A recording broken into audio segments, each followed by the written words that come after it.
Hello friends, welcome to our channel. இன்றைக்கி நம்ம சூப்பரான ஒரு விளாக் தான் பார்க்க போகிறோம். சூப்பரான விளாக்னு நானே சொல்லக்கூடாது, சூப்பராக தான் இருக்கும். இருந்தாலும் நீங்கள் கமெண்டில் சூப்பராக இருக்குது அப்படின்னு சொன்னீங்கன்னா எங்கள் மனசு கொஞ்சம் சந்தோஷப்படும். நிறைய பேர் சப்ஸ்கிரைப் பண்ணாமல் தான் பார்த்துட்ருக்கீங்க. Please subscribe our channel. இன்றைக்கி பாப்பாங்க ஸ்கூலில் பேரண்ட்ஸ் மீட்டிங்கும் அப்புறமா இங்கிலீஷ் எக்ஸ்போவும் நடந்துச்சு. அதுக்காக தான் வந்து பேரண்ட்ஸ் எல்லாமே இன்வைட் பண்ணியிருந்தாங்க. அதுக்கு தான் நாங்கள் போயிருந்தோம். பாப்பாங்க என்ன பண்ணுறாங்கன்னு பார்க்குறதுக்காக, எப்படி மார்க் வாங்கியிருக்காங்கன்னு பார்க்குறதுக்காக. வெல்கம் பண்ணுறதுக்கே வந்து நிறைய கிட்ஸ் வந்து முன்னாடியே நின்றுருந்தாங்க. எல்லாத்தையும் நல்லா ஹாப்பியாக வெல்கம் பண்ணாங்க. ஒவ்வொரு குட்டீஸுமே அவங்கவுங்க ரெடி பண்ண மாடல் முன்னாடி நின்று அழகாக எக்ஸ்பிளைன் பண்ணாங்க. கொஞ்சம் கூட சலிக்கவே இல்லை. ஒவ்வொரு பேரண்ட்ஸுமே வரும்போது நல்ல சிரிச்ச முகத்தோட வாங்க அப்படின்னு சொல்லி நல்லா பேசினாங்க. இந்த லைனில் தான் நம்மளோட ஐஸ் குட்டி இருந்தாங்க. அந்த ப்ராஜெக்ட் பண்ணுறதுக்காக எவ்வளோ ஒரு ஆர்ப்பாட்டம், வீடே குப்பையாக்கி அதை இதை பண்ணி அழுது புலம்பி ஒரு நாள் ஸ்கூலுக்கு வேறு போகலை, அப்படி பண்ணாங்க. இருந்தாலுமே இப்போ அவங்கள பார்க்கும்போது ரொம்ப ஹாப்பியாக இருந்தது. இந்த பாப்பா வந்து பாப்பாவோட ஃப்ரெண்டு தீக்ஷா ஸ்ரீ. இவங்க வந்து ஸ்கூல் மாடல் செஞ்சு கொண்டு வந்திருந்தாங்க. பார்க்குறதுக்கு அப்படியே நம்ம ஸ்கூல் மாதிரியே இருந்துச்சு. நல்லாவும் எக்ஸ்பிளைன் பண்ணாங்க. ஒரு 4 தேங்க்யூ சொல்லியிருப்பாங்க. அதுக்கப்புறமா இந்த மாதிரி எல்லா ஸ்டூடெண்ட்ஸுமே வந்து யாரையுமே குறை சொல்ல முடியாது. எல்லாருமே வந்து நல்லா எக்ஸ்பிளைன் பண்ணாங்க, நல்லா பேசினாங்க, எல்லாருக்குமே நல்லா ரெஸ்பெக்ட் கொடுத்தாங்க. இதில் வந்து நம்ம அனுசா வந்து ஸ்கவுட்டில் இருக்கனால வாலண்டியராக வந்து இருந்தாங்க. அதனால் எங்களை பார்த்தோன்னா ஓடி வந்தாச்சு.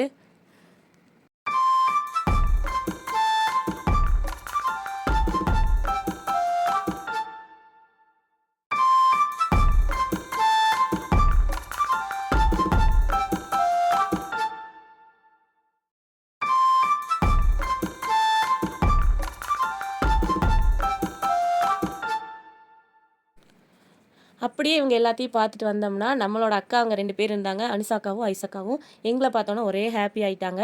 ஐஸ் குட்டி வந்து எக்ஸ்பிளைன் பண்ண ஆரம்பிச்சிட்டாங்க. அவங்க டாடி உடனே, நீ ஏற்கனவே ஒரு 100 தடவை வீட்டில் வச்சு சொல்லிட்டேன், இப்பயும் வாடா, வேண்டாம் வேண்டாம் ரெஸ்ட் எடு, எல்லோரும் வராங்க, அடுத்தடுத்து வராங்களா, கேட்காதவங்களுக்குலாம் சொல்லு அப்படின்னு சொன்னாங்க. இருந்தாலுமே வீட்டில் எத்தனை தடவை சொல்லி பார்த்தாலும் அங்கே ஸ்கூலில் சொல்லும்போது, பாப்பா சொல்லும்போது ஒரு நல்லா இருந்துச்சு ஃபீலு.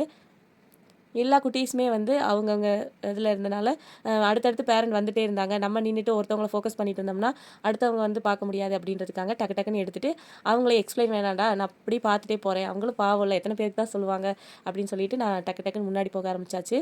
அடுத்ததாக வந்து பாப்பாவோட ரேங்க் கார்டு வந்து மேலே கிளாஸ் டீச்சரை வந்து நம்ம பார்க்கணும். அதுக்காக தான் பாப்பாவை கூட்டிகிட்டு மேலே கிளம்பியாச்சு.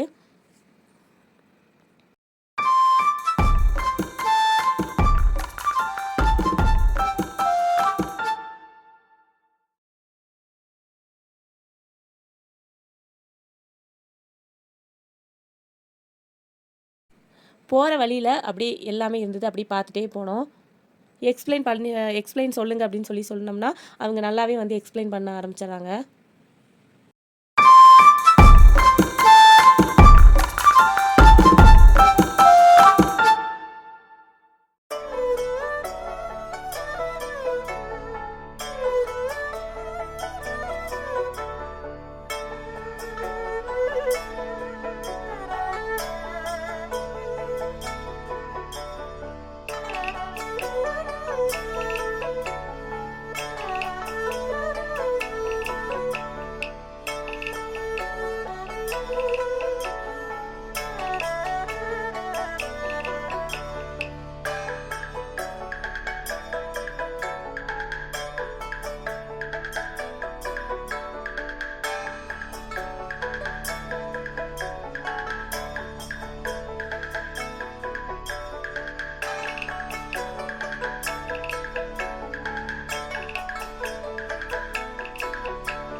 இங்கே எல்லாமே பார்த்து முடிச்சுட்டு அப்படியே மாடிக்கு போயாச்சு.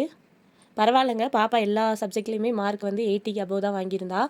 ஒன்றும் குறை சொல்கிற அளவுக்கு இல்லை. நம்ம வீடியோ பிடிச்சிருக்குன்னு நினைக்கிறேன். பிடிச்சவங்க மறக்காமல் சப்ஸ்கிரைப் பண்ணிவிட்டு கமெண்ட்டும் பண்ணிடுங்க. பாய்.